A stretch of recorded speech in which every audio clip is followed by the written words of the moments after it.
If you were diagnosed neurodivergent later in life, and I mean anytime after childhood, whether that was your 20s, your 40s, or even last year, you might look back and realize you weren't coping as well as everyone thought. In fact, you probably weren't coping at all. You were performing. There's a very particular kind of disorientation that comes with that realization. A moment where the whole story of your life gets a new narrator, where you start asking questions that sound simple, but is actually one of the hardest questions a person can ask themselves. Who am I really? That's what we're talking about today on Inside the Pickle Jar. Welcome to Inside the Pickle Jar, a podcast where we dive into the wonderfully quirky world of neurodiversity. Listen on to Inside the Pickle Jar, where every connection matters, every pickle has its place.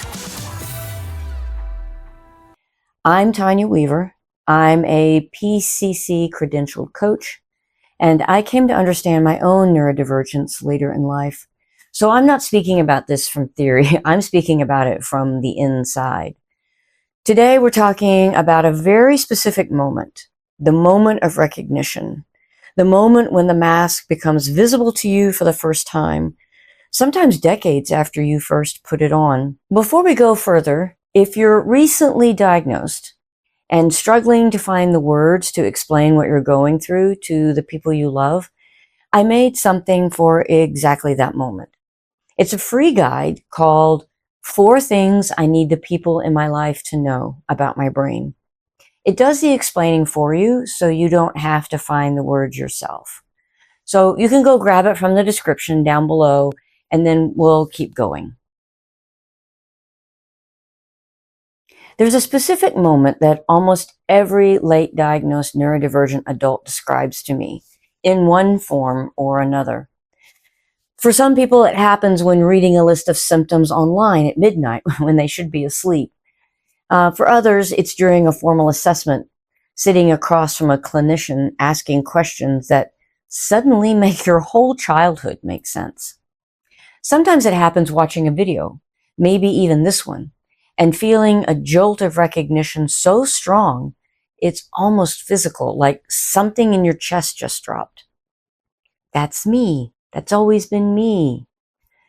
In that single moment, your entire life gets recontextualized. The thing you thought was a character flaw, too sensitive, too intense, too distracted, maybe too much, suddenly has a different explanation. The thing you thought was a personal failing, like why you just can't get organized. Why is everything so hard for you? It seems easy for everyone else. Well, it suddenly has a name. It's not just relief, although the relief is real and significant. It's also a complete rewrite of your own story. Every memory gets reprocessed through this new lens. That time in 3rd grade when you got in trouble for talking too much, was that just who you were, or was that the first time the world told you that you were too much? That job where you burned out so badly you couldn't explain why? Was that weakness, or was that the masking tax finally calling in its debt? That relationship that ended because you were too sensitive or too intense, was that incompatibility, or was that 2 people speaking different languages with neither of you having the dictionary? You start to see the pattern everywhere because it was always there. You just didn't have the language to see it. Once you see it, you can't unsee it. The recontextualization doesn't stop. It keeps happening.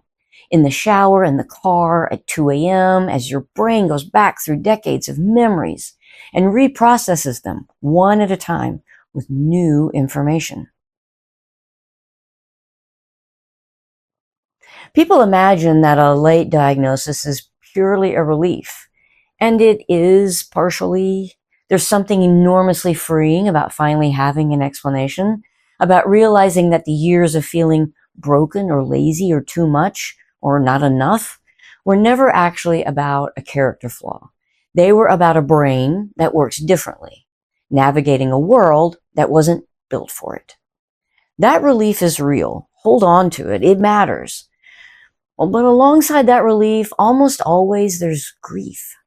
Grief for the years spent believing you were the problem.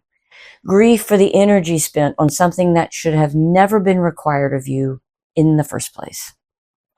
Grief for every job you left because you thought you just couldn't handle a normal workload, when actually you were managing an invisible second job of masking on top of the visible one, and nobody was paying you for that one. Grief for every relationship where you apologized for being too much, when you were actually just being yourself in a world that hadn't made room for you. And grief for the younger version of you. So if you're listening to the podcast versus watching this on YouTube, I have a cloth doll that I call Little T, and she represents the inner child, the younger version of us who learned to mask early. She's the version of you who just wanted to belong and worked so incredibly hard to get there without anyone ever telling her that the rules she was struggling to learn were never written down for a reason, because everyone else assumed she already knew them. She didn't have this video. She didn't have this language. She just had a sense that something about her wasn't quite landing right, and she tried over and over to fix something she couldn't name. That grief deserves space. It's a sign that you're honestly grappling with what it cost you to get here. You're allowed to be relieved and grieving at the same time. Both are true. Neither cancels the other one out. You don't have to pick one. The most disorienting part, and the one I hear about most often in coaching sessions, isn't just realizing that you're neurodivergent. It's realizing how much of your life has been performance. And once you have the language for masking, you start to see it everywhere in your own behavior.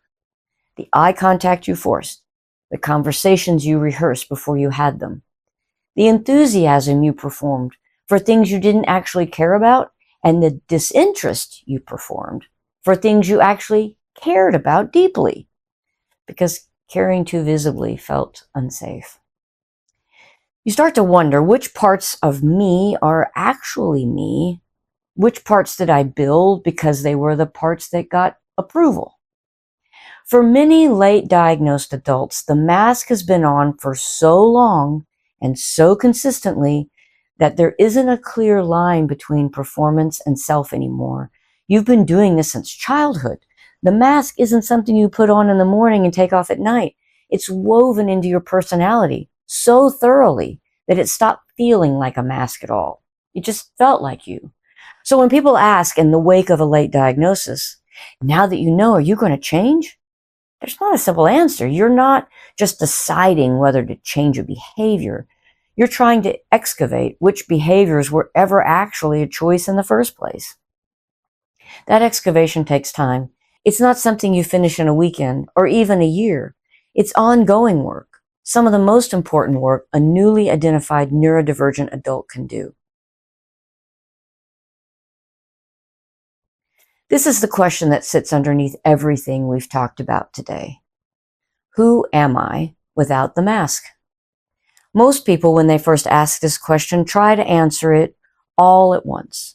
They try to figure out their entire authentic self in one sitting, like there's a hidden true version of them locked in a box somewhere, waiting to be found, completely intact, fully formed, ready to step out. That's not usually how it works. Instead, think of it as a series of small data points, collected over time. Moments where you notice, that felt like me. That response was honest, not performed. That thing I just said, I actually meant. A preference you've been hiding because it felt too intense for other people. A way of moving through the world that you've been suppressing because it drew the wrong kind of attention. Or something as simple as noticing what your body does when it's relaxed versus what it does when it's performed relaxed. The difference between your shoulders when no one is watching and when your shoulders hunch up in a meeting. You don't need to answer, who am I all at once? You need to start collecting evidence. Small, honest moments that build a picture over time. You're allowed to not know yet. You're allowed to be in the middle of this excavation without having reached the bottom. The not knowing isn't a failure. It's where the work actually happens. Looking back at decades of masking, it would be very easy to turn this into another form of self-criticism. How did I not see this? How did I let this happen? Why did it take so long? Please resist that. You didn't see it because you weren't supposed to see it. The whole point of masking, when it's working well, is that it becomes invisible even to you. You weren't blind, you were successful. Successful at a survival strategy that worked so well, it disappeared into your personality and stopped looking like a strategy at all.